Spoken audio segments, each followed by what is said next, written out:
Good evening, and thank you for joining us for this special edition of Faith Nation Exploring Education in America. From the CBN studio in Washington, D.C., I'm John Jessup. Well, homeschooling is the fastest growing form of education in America, with more parents trying to shield their children from classroom culture wars. It's even exploding out in the Pacific Northwest. CBN's David Brody traveled to Vancouver, Washington to see why. The scenery here in Vancouver, Washington, across the Columbia River from Portland is simply beautiful. A very appropriate setting for what's taking place here. The whole story is a miracle story, really. Heidi St. John and husband Jay started their homeschooling venture about 20 years ago.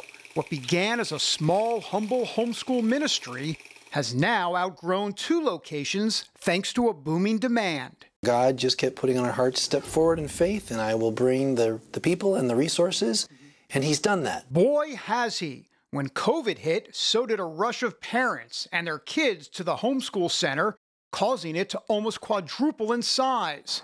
A new building was needed to house the demand, but it carried a hefty price tag that only God could meet. We didn't have $16 million.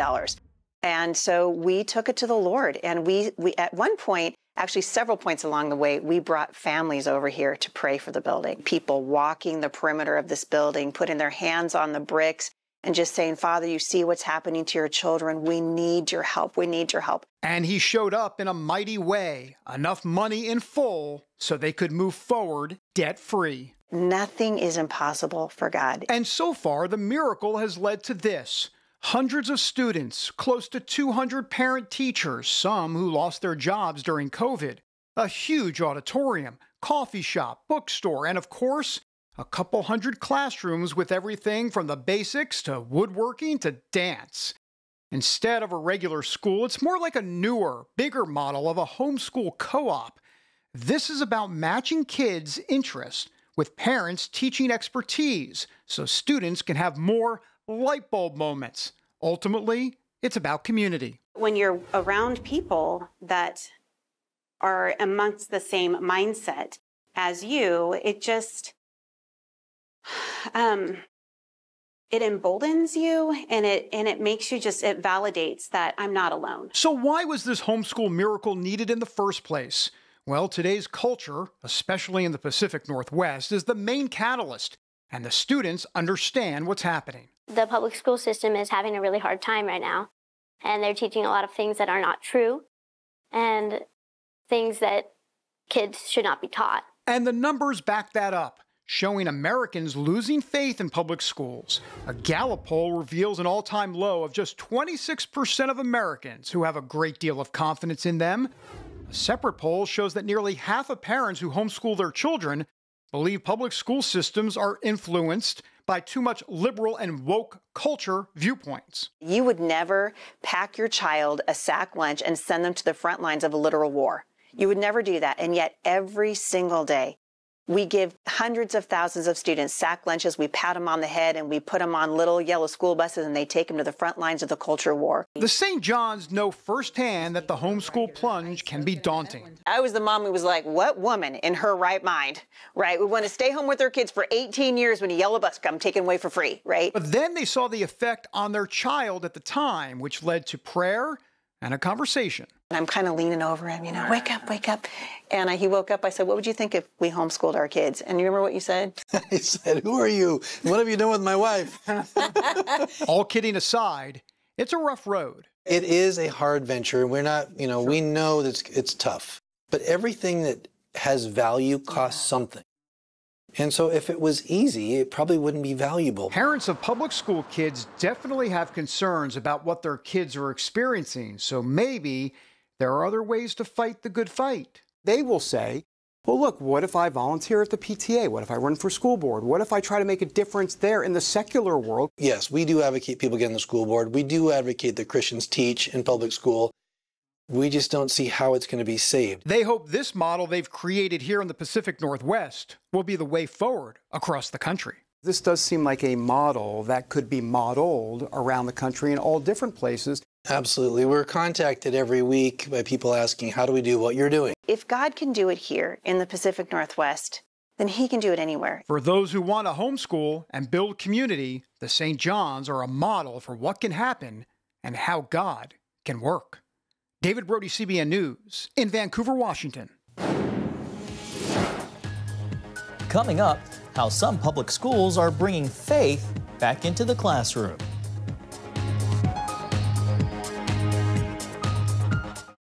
Welcome back. From gender identity to mental health struggles, students today face all kinds of serious challenges. To help, several states are allowing volunteer chaplains to serve as counselors in public schools. Among them, Florida, where Governor Ron DeSantis signed a measure into law. CBN's Charlene Aaron reports on this growing trend. After this law takes effect July 1st, the process will begin as volunteer chaplains apply and undergo background checks. Then it will be up to school districts, individual students, and their parents to take part. No one's being forced to do anything, but to exclude religious groups from campus, that is discrimination. You're basically saying that God has no place. That's wrong. And it's a great thing. My dad was a preacher. I'm a preacher's kid, and it's great. More than a dozen states have proposed measures to allow chaplains in public schools. 17 states are involved in chaplain legislation.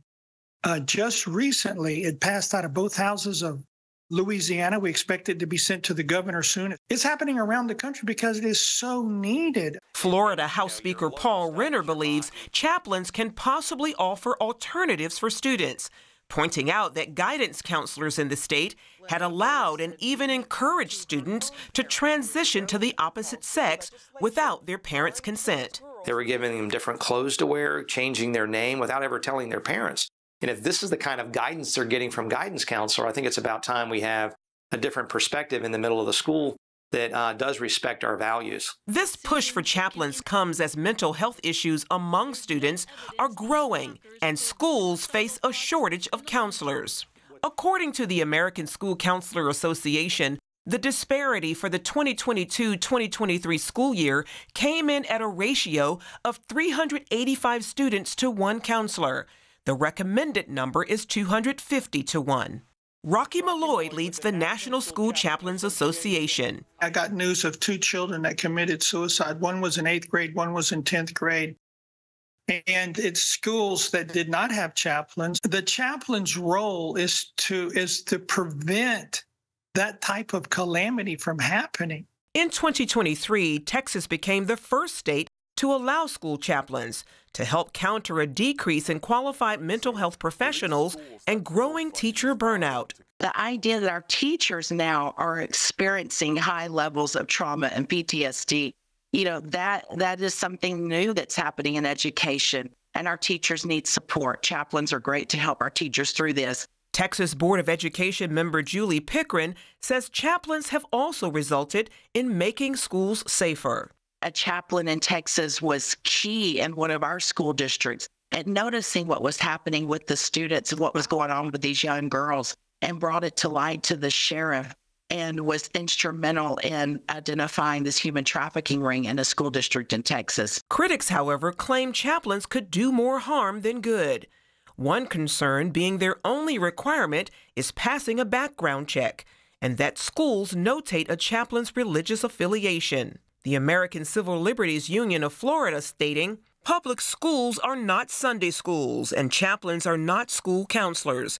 Allowing chaplains to assume official positions, whether paid or voluntary, in public schools as counselors or other support staff will undermine this right by creating an environment ripe for evangelizing and religious coercion of students in violation of the First Amendment of the U.S. Constitution.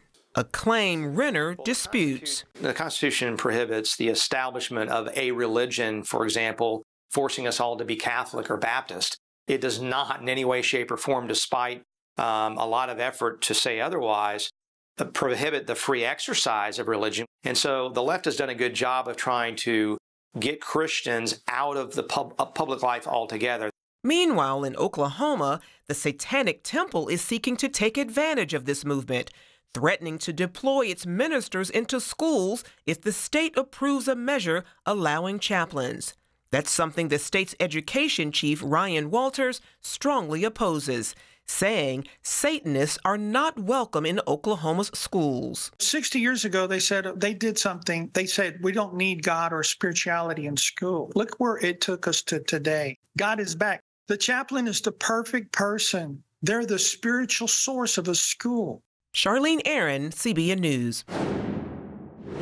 Thank you, Charlene. Experts agree young people across America are in a mental health crisis. Some point the finger at cell phones and social media.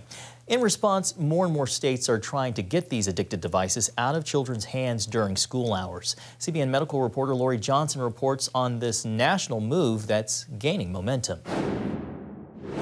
Virginia Governor Glenn Youngkin ordered public schools across the state to go cell phone free by January to promote a healthier and more focused educational environment. One national study found 97% of kids use their cell phones during school hours.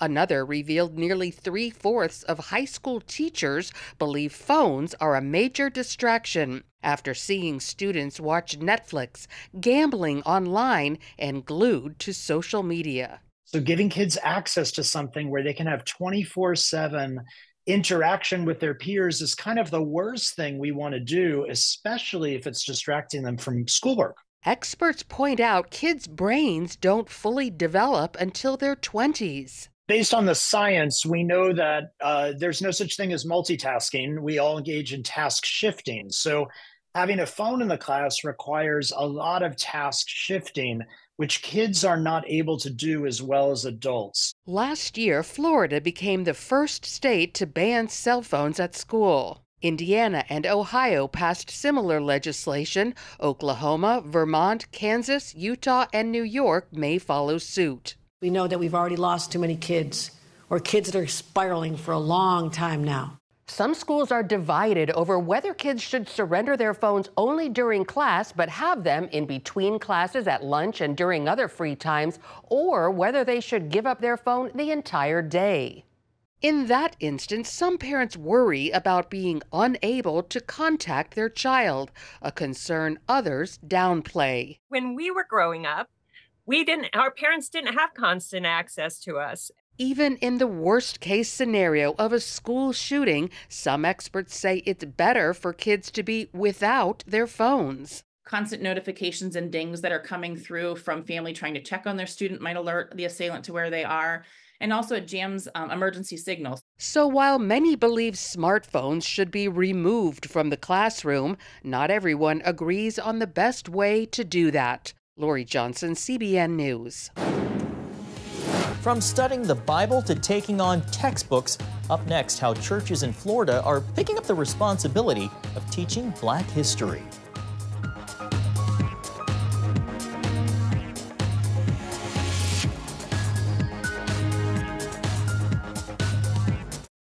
The plight of African Americans is a difficult yet unescapable part of American history. But the interpretation of that history is now under fire in states like Florida. Schools there have scaled back what they're teaching, but as Hillary Powell reports, that's leading some churches to step in to educate. Female faith leaders tell me they're on the front lines of instruction, stepping in to fill a need, teaching Black history at churches, right alongside Bible study. I vividly remember what happened to me when I tried to integrate a public school system. I mean, I was spit on, I was called the N-word every day, I was beaten, and those things happened not hundreds of years ago. I'm talking 1965. 75-year-old Dr. LaVon Bracey's memories of being part of integrating the Alachua County, Florida school system are a painful yet indelible part of her past. It's uncomfortable, but it happened. And we need to actually talk about it. Now she's once again breaking barriers, teaching African American history inside churches with a growing demand. That's in response to the Florida Board of Education approving new guidelines in 2023 for its kindergarten through 12th grade African American history curriculum. The required changes came about following a 2022 law Governor Ron DeSantis dubbed Stop Wrongs to Our Kids and Employees Act, or the Stop Woke Act.